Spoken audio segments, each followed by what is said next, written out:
Well,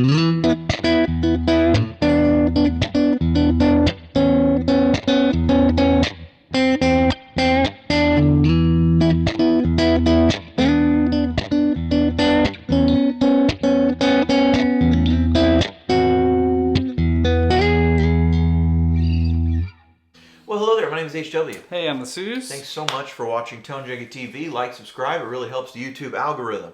That it does. Today, we're talking about basically how to make the Kemper work with any guitar. Mm-hmm. And we just did a video, kind of advanced tips for the Kemper. Mm-hmm. And I figured this would be a good... some of the stuff we learned there, we might take over here. Right. So, what are you playing there, Sooze? So this is a classic player Jazz Master made in Mexico, and they're inexpensive, but I thought it could use a pickup upgrade. Yeah, and you put a mastery bridge on there too. Yes, mastery bridge here, or the vibrato, I guess. Yeah. The bridge is original, and then so I put the Lambertone Ristrettos in Jazz Master cases. Yeah. And so I just got it back from the tech, and the original pickups that are in this are super dark, kind of they like. Beyond P90s, like into like loud, you know. Yeah, a lot of people have these Jazz Masters. Mm-hmm. They're pretty popular, and the pickups in there, from what I understand, are not very traditional. Mm-hmm. Sort of P90, like P90s that they wanted to sound a little JM-y. Yeah, like high output and kind of mid-rangey, honky. Mm-hmm. You know, and so I had, you know, you've got some in the garage over there, and I just had rather clear, clarity, bright. Yeah. Like I was like, I think that's what I want. So when I got them in there, they're pretty bright, you know. Yeah. And so now it's like the profiles that I'm used to using with this guitar are kind of out the door now. Yeah. So now I'm back to, you know. Yeah. So it's an interesting issue, right? Because tone is an equation. I actually really like these pickups, and what I'm experiencing right now is I like the pickups in that guitar more than I like the guitar. Right. So I'm sort of in the process of yanking them out and finding those pickups another home because I want to use them more. Mm-hmm. I've really thought about getting another Sooze JM or something, a guitar that I really like, and putting those Ristrettos in there. What I like about them is they are bright. That's sort of Curtis Lamberton's voice, right? Is this increased presence. Mm-hmm. But I think a lot of people are going to experience a something like this when they get another guitar that's a different flavor. Is you're maybe used to a pickup voice that's different. Sure. That's like mid-rangey. Yeah. Right. So you're playing Sir P90s a lot, right? The S90s. The S90s, yeah. Right? And those are pretty thick sounding P90s. The other pickups you're playing are Thornbuckers, and you play other pickups too. Yeah. But it's funny, the Thornbuckers are like brighter PAFs. The S90s are like P90s that are not they're on the thicker side of P90s for sure when I've compared them to like the Lawlers or the Duncans, you know? Right, yeah. So, and actually those two, do you find that those two pickups work similarly in terms of which profiles they like? The Thornbuckers and the totally. Yeah, so that's the thing. Like all Sir pickups sort of have this right. like middle ground. Yeah. Their single coils are not the most like jangly single coily, but because of that, and then their humbuckers tend to be brighter, and then their P90s are kind of fat. Like so, because of that, all the pickups sort of live in the same little range, and that's why people like us love Sir guitars so much because every time once you get one, they all sound great. That's interesting. Yeah. So. Okay. What happens though when you get a guitar and you plug it in and you go, man, this thing sounds good, but it's not really sounding the way I want it to sound, right? You want pickups and guitars to have their own voice, but get there. So what's the challenge with this? So like, what are you feeling? The challenge is like because they're so bright and kind of snappy. I like it on the neck, but the bridge, which I used to love, is kind of like less usable with the same profiles. You know, so I'd like to get a little bit more robustness out of the bridge position, and kind of tame that like really shrill like plinky high. Right. So. Let's play a little bit. We're back on the same profile I used in the advanced tips video, 56 Tweed Super i3.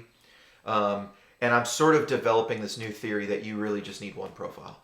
No, I mean, but I think we can take a lot of the profiles we have and make them work a lot better and set them up for different guitars or set them up as though they were just a little bit different than they are. Yeah. So play this and let's listen to it.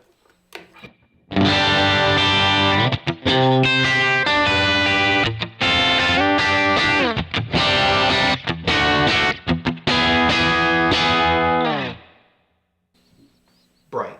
Pretty bright. Yeah. Uh-huh. A good amount of high end kind of presence coming through.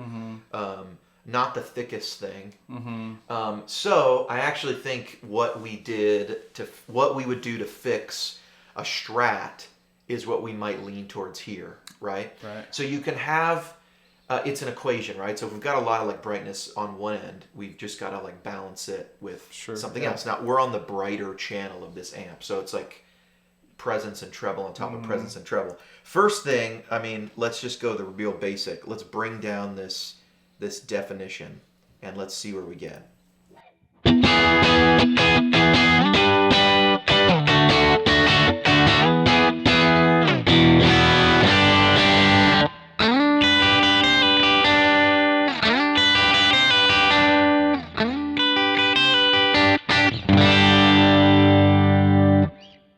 So, obviously, bringing down the definition control works. And you went all the way down to like 1.9. 1.9, and it's still very bright. Try the bridge and see how, or try the neck and see how that feels too.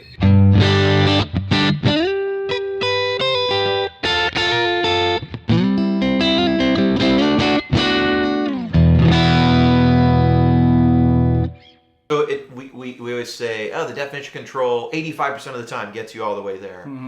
We're probably in that 15% where it's not quite getting us all the way there, right? Uh-huh. So what's happening when we lower the definition control is we're adding in a lot of bass, and so that's allowing us to feel darker, but it's not really taking care of. It's putting in too much bass in this instance.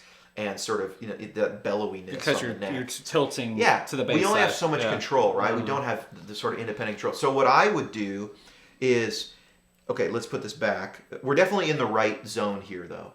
We want to go a little lower than probably we would have been going on a pickup that was more mid-range, like PAF style voice, right? Yeah. So if this was like a Gibson PAF, it'd be super round. Sorry, if it was like a Gibson P90, it'd be super round. These are different animals completely, right? So we're gonna bring the definition down. I'm gonna let's ignore the EQ for a minute, because I think the trick is going to be in the cab section. Let's bring down the high shift. You play a little bit, and I'm going to bring the high shift down until I feel like some of those treble frequencies are really where we want them. Okay.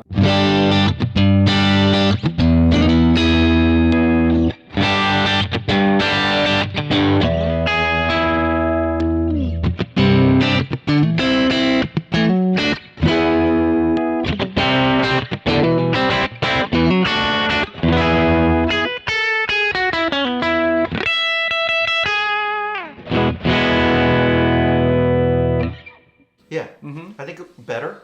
Yeah, it's getting rid of that like kind of on the high where when you dig in, especially like up here, it's like and so why is that like happening? Like it's the same thing that can happen with like a bright Strat or a Tele. You might put it through in this case the Alnico 10-inch speakers, which are quite sort of like strident and pokey in the high mids, and they're present speakers, and this channel in the amplifier is quite present, and then you add that very present, kind of pickup on top of it, right? So what we're after is we want the things these things do really well. We want the clarity that they bring, right?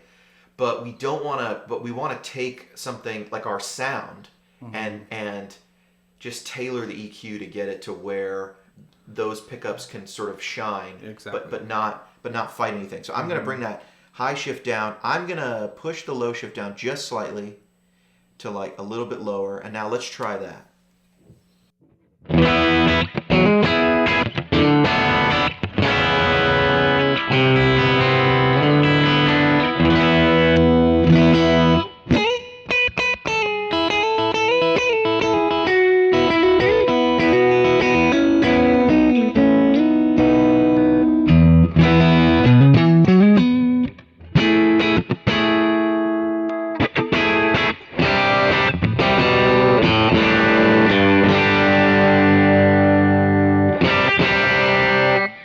How's that feel? Feels great. Yeah. I'd say, especially on the bridge now. Right. You know, and it's like, I think of John too, like, what are you optimizing for? Right. You know, I think this is optimizing for the bridge, which is kind of where I started. Yeah. You know, so when I go to the neck, it maybe is a little big or bloated on like the low E string. Too much, yeah. You know, play that a little more. Let me see if I can.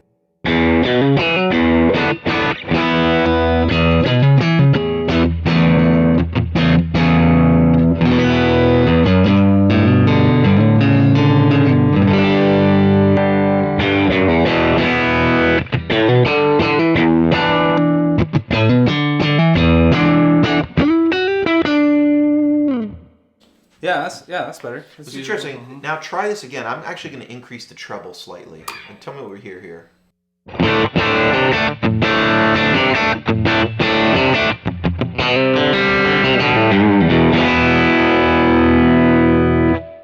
It's like, I almost hear that as like mid-range. Like... So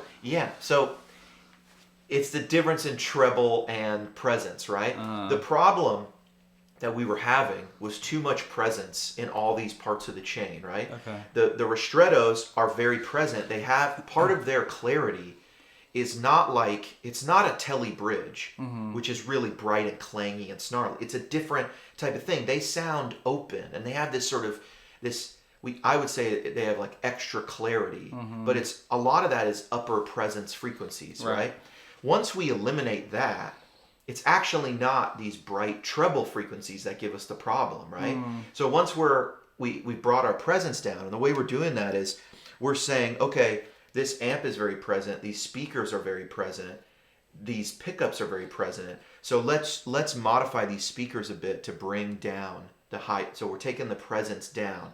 But now, terms of frequency, like in where terms of it hits. frequencies, we're saying we're stopping the frequencies from living way on the high end. But now that we brought them down and sort of made a hard wall, because that's what this is doing, we're not going to have anything above this. Yeah, not even shelving.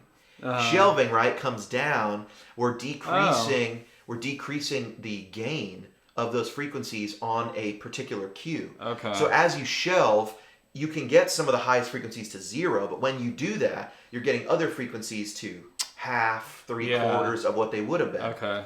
This, we're actually grabbing the frequencies and sliding them down and going. You don't get any 10K. You know, we're gonna move that down so that you max out at 6K. Yeah, that makes sense. But once you do that, even with a bright sound, it can be okay to try increasing the treble. Like play again, and I'm just gonna increase the treble and bring it up and down.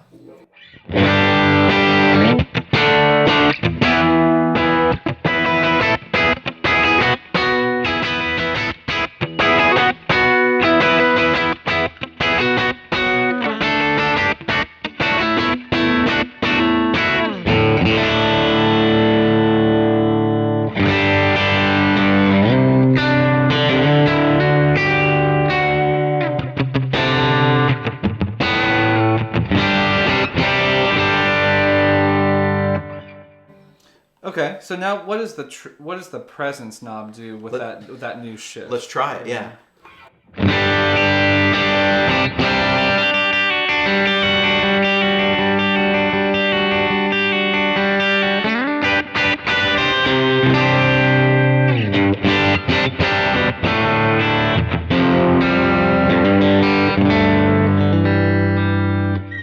Okay, so even on the now look, we're turning it up, and you're on the bridge of a pretty bright guitar, and it's still not bad. So that's the gain over the frequency that we set with the high shift. Is that right? So the presence is this presence and this treble and this mid and this bass are going to be tuned to a frequency with a particular cue. I don't know what those are. That information is out there. I've seen it on the boards and stuff.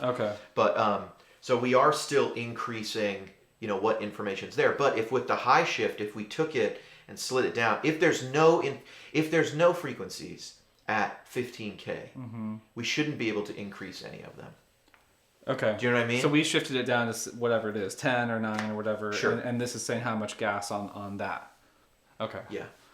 That's cool. That's a great trick. Instead of just going for, because I would always just, it's too bright, turn down treble and presence. But that's nice. It's much more fine tuned because again, if we had just done the definition control, we're forced to live with the amount of bass that we get once we've taken care of the high end. Totally. And I didn't feel like it really took care of the extra presence. Uh-huh. Now, it has to be said that if you pair these pickups with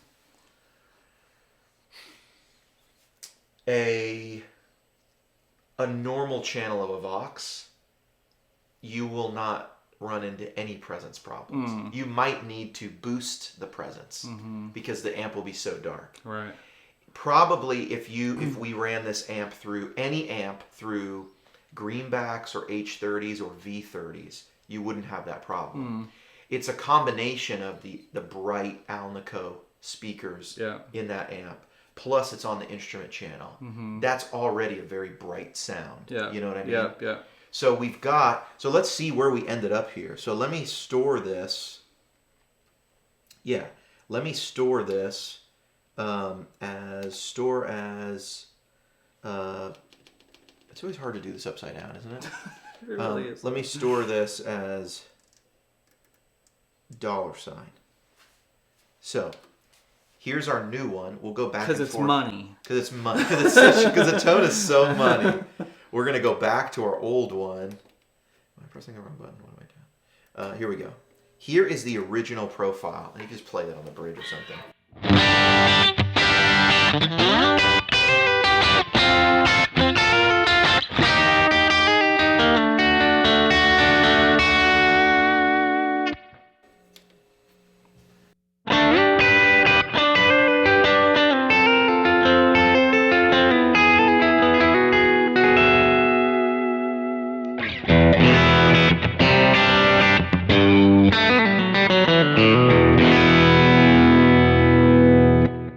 Much more Sooze now. Happy Sooze. Yeah.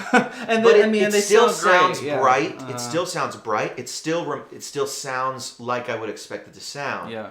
But we're really just able to. The point is, we're able to tailor the Kemper to sort of whatever guitar we need it to be. Whenever we need it to pair to. Yeah. Because that's how the real world works. You know what I mean? Totally. Yeah, and this is helpful for me because I think.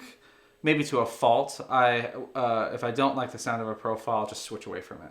I hardly ever touch EQ. I hardly ever touch definition. I'm more about, that's bright. What are my darker? I almost texted you this week. What are the darkest profiles we have? Because I'd like to, instead of like something like this, which is I like the sound, everything's cool. I want it to be. I think I've been afraid of going into like the cab section and like turning stuff, but like that's cool. The darkest profiles we have are probably the Ace 30 pack. The normal channel is quite dark. Okay. Those 90s AC30s have very dark normal channels, darker than vintage ones for sure. Yeah. And I found, just to answer my own question, the channel 2 of the Arshall, dark, and the Park, the darker channel on the Park, or just voiced that way. And I think, because Stu have you tried the Plexi? Yeah, I did. Yeah. Brighter still? That was actually more of like the sound of the amp. What I wasn't really like. Okay. Yeah. The squishy Marshall thing. Even though I like the Arshall.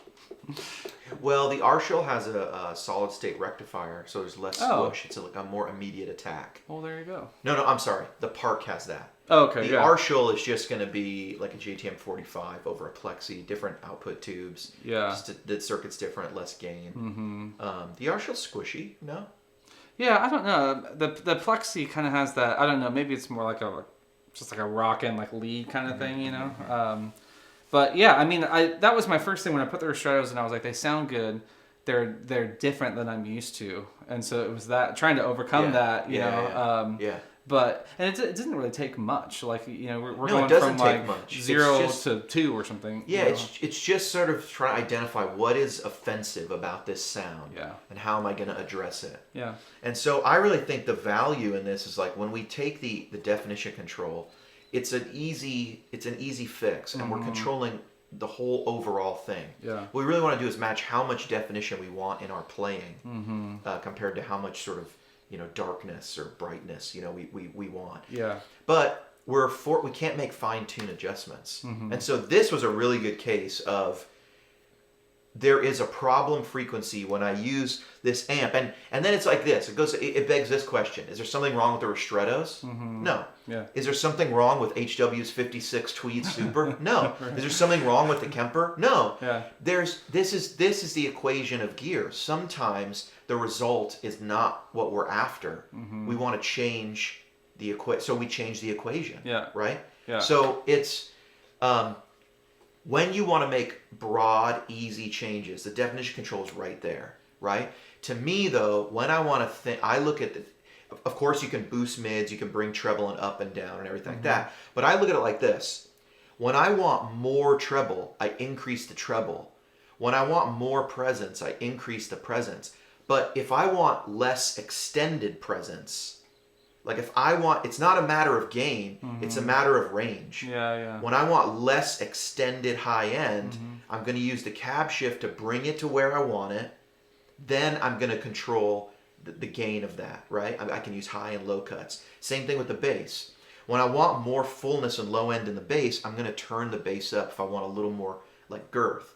But I might listen to an amp like this and say, you know what? I wish it was a little more rockin'. I'm going to put it with a bright pickup. I'm going to let it extend down, almost as though I put it through a 212 cab, or almost as though it was through a 412 even. Yeah. And I'm going to, how much extended bass range do I want? I want to extend the bass lower, or I want to make it shallower. That's where I'm going to use the cab section. Totally. Then once I'm there, I'm going to still fine tune how much level of that bass do I want with the EQ. We have so many tools. They're all there. It's insane. Yeah, that's really nice. It is insane. I mean, this is studio level control. We haven't even gone to a graphic EQ. Yeah, that's just, you know what I mean? Affecting the cab sound or the whatever. Well, and you can do, and then you can dial in a particular mid frequency and boost it up, or you can cut out. We could have achieved possibly a similar thing with more work probably by going in and scooping out like a certain treble frequency that we felt these two were adding together. You know what I mean? Yeah. So I think the moral of the story, grab a guitar that you might be having some difficulty with your main performances or your main profiles, save them as an alternate, dial them in, try these tricks, and I bet you can get a version of your, of the Sooze go-to performance or what that would work perfectly with this guitar. And it's not. I mean, I really like these pickups. I had to do the exact same thing with this guitar. Because these pickups are kind of so unique and they were made in the 60s, they don't have the same amount of mid-range that like a PAF has. I have a performance on my Kemper called HW Nose Tone SF4. It's for the Starfire 4. And the problem was there wasn't enough mid-range. It worked with, the other performance worked with all my guitars except this one. This one had a little more presence and not enough mid-range. And it had this treble bitey frequency that I had to sort of address. And so that's what I did. So I've played this live on a Sunday morning twice. And unfortunately it started buzzing, so I got to get it fixed. But I did this twice, and both times I had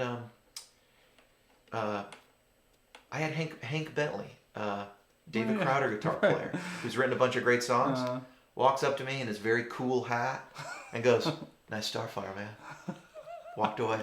I went, all right. He was digging the tones. I see you. Yeah, right. I see you. You know what I mean? That's awesome. I was like, I know it sounds good. Yeah. They just told me it sounds good. Huh. Sounds great. You know? Yeah, that's a great idea to just resave, and I only use it with this, Yeah. My tendency in the past has been guitars that work with my other guitars stick around. Oh, yeah. And if you think about what that means we can be sort of casting out things that could be good for the collection, that could be very useful, that are just different. You know what I mean? That's funny that, it's like we get all these different kinds of guitars, but we all want them to sound like one or two things. Want them to sound the same because why? Because now we're saving our sound. Maybe we're not as forced to just dial it in for every guitar. Yeah, that's true. If we were just on an amp, we'd plug it in and we'd just move it around. But now we're like, wait a minute, this sounds good. What's wrong with you? Interesting. This variable in the tone is an equation. The ear is deceitful. Who can know it? There we go. There we go. That's awesome. If you have a problematic guitar, it's time to get in the cab section, and it's time to just adjust some of that where our limits are on the bass and the treble frequency and the presence frequencies, the high and low shift is magical. I'm really in love with it. I've been HW. I've been the Sooze. Hey guys, if you get anything out of these videos, you can find them educational, informative, or you just like watching us talk about tone, hit like, subscribe. It really helps the YouTube and the Facebook algorithm. HW and Sooze. Out. Sooze, why don't you play us out, because we got a good sound going here.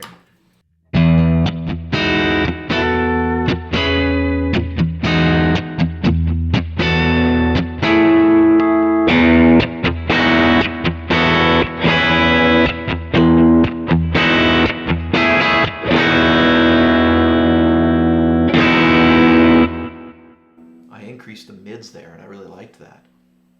Yeah, pretty high too. Yeah, play again with it.